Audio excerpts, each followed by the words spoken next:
Good morning friends, welcome back to my channel. दोस्तों, आज के वीडियो में हम बात करेंगे टीएसटी, पीएचडी, मेडिकल और नॉन मेडिकल के केमिस्ट्री एमसीक्यूज़ की।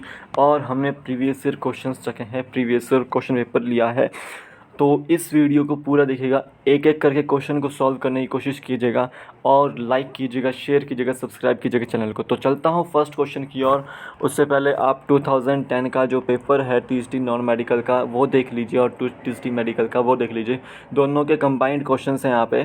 तो इसमें कुछ मैं ड्रग्स भी बताऊंगा आपको जो आपके रिलेटेड है बायोलॉजी से, तो वो हम वो कर रहे थे आगे। ठीक है, तो चलता हूँ फर्स्ट क्वेश्चन की ओर।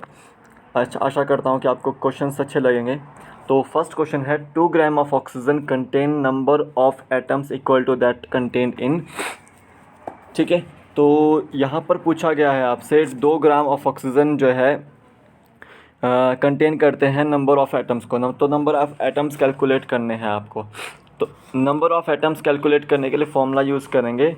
Number of atoms is equal to 6.022 into 10⁻23 upon में atomic weight into given weight. ठीक है, तो यहाँ पर देखिए क्या फॉर्मूला है। तो 6.022 इंटू 10⁻23 अपॉन में एटॉमिक वेट। एटॉमिक वेट किसका होगा? ऑक्सीजन का, यानी कि 16।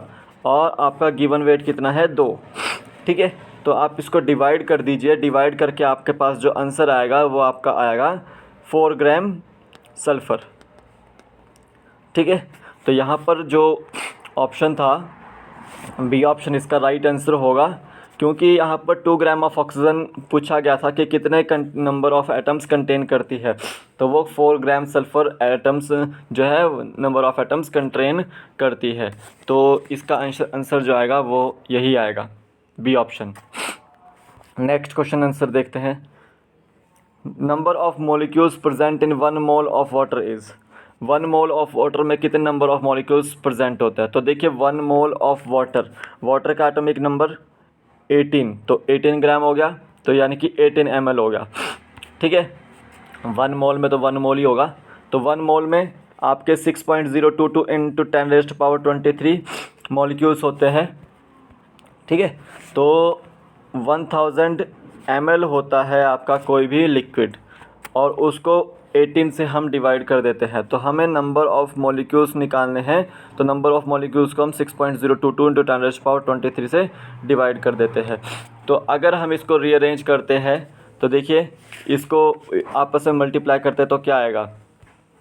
तो इस तरह की वैल्यू आएगी कि 6.022 इंटू 10⁻23 आपका मल्टीप्लाई होगा 1000 से, और आपका 18 होगा मल्टीप्लाई 18 होगा नंबर ऑफ़ मॉलिक्यूल से।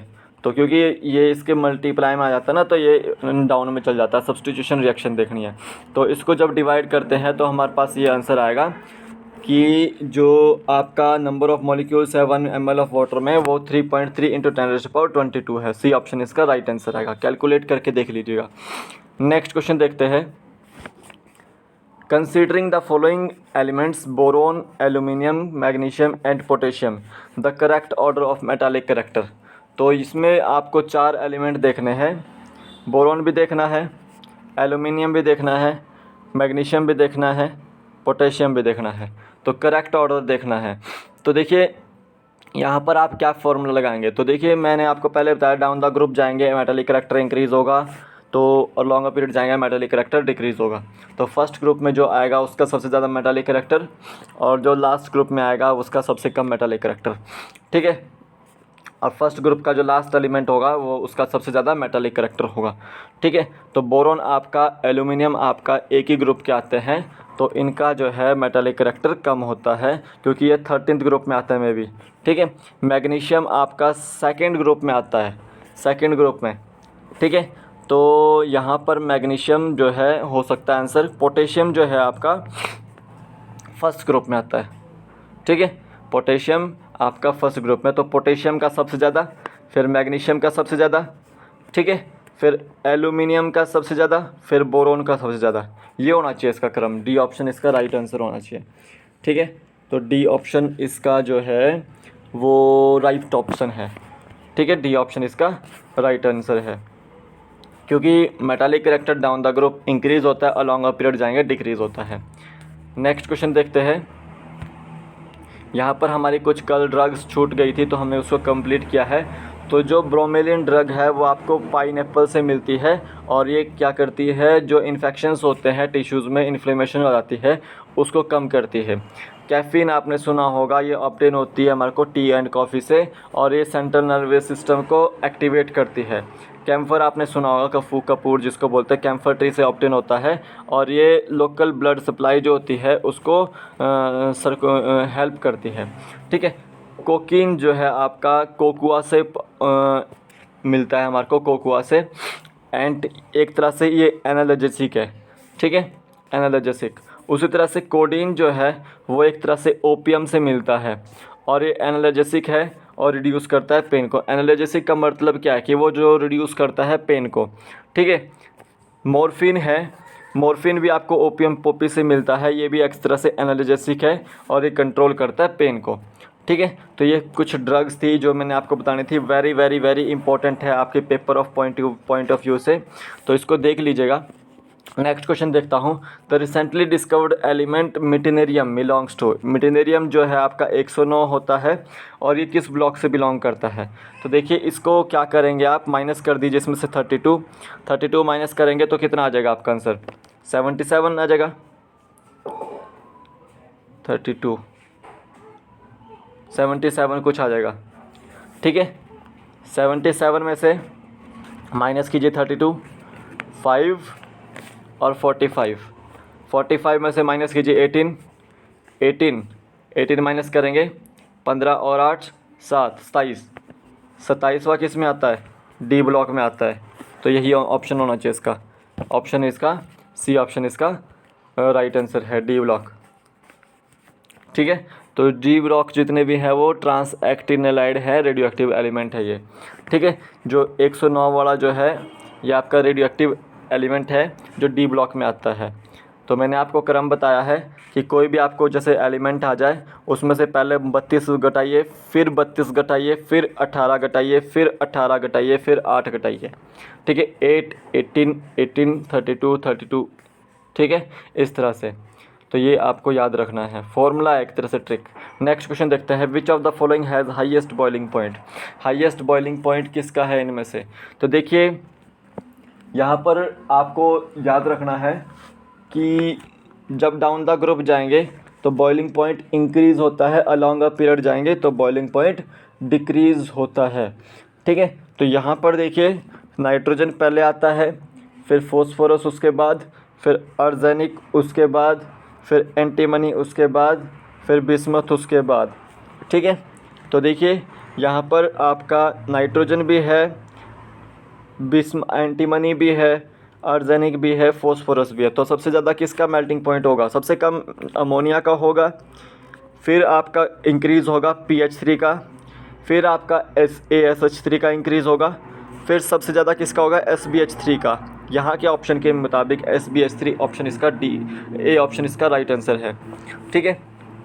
87 का ए ऑप्शन इसका राइट आंसर है, क्योंकि जब डाउन द ग्रुप जाएंगे तो वहाँ पर वॉन्डरवॉल फोर्सेस जो है इंक्रीज़ हो जाती है और उसी वजह से बॉइलिंग पॉइंट भी इंक्रीज़ हो जाता है। तो सबसे कम किसका होगा इसमें, NH3 का, और सबसे ज़्यादा किसका होगा इसमें, SBH3 का। अगर यहाँ पर ऑप्शन में एक और होता है जैसे बिस्मथ BiH3, तो BiH3 SBH3 से नीचे वाला होता है। ठीक है।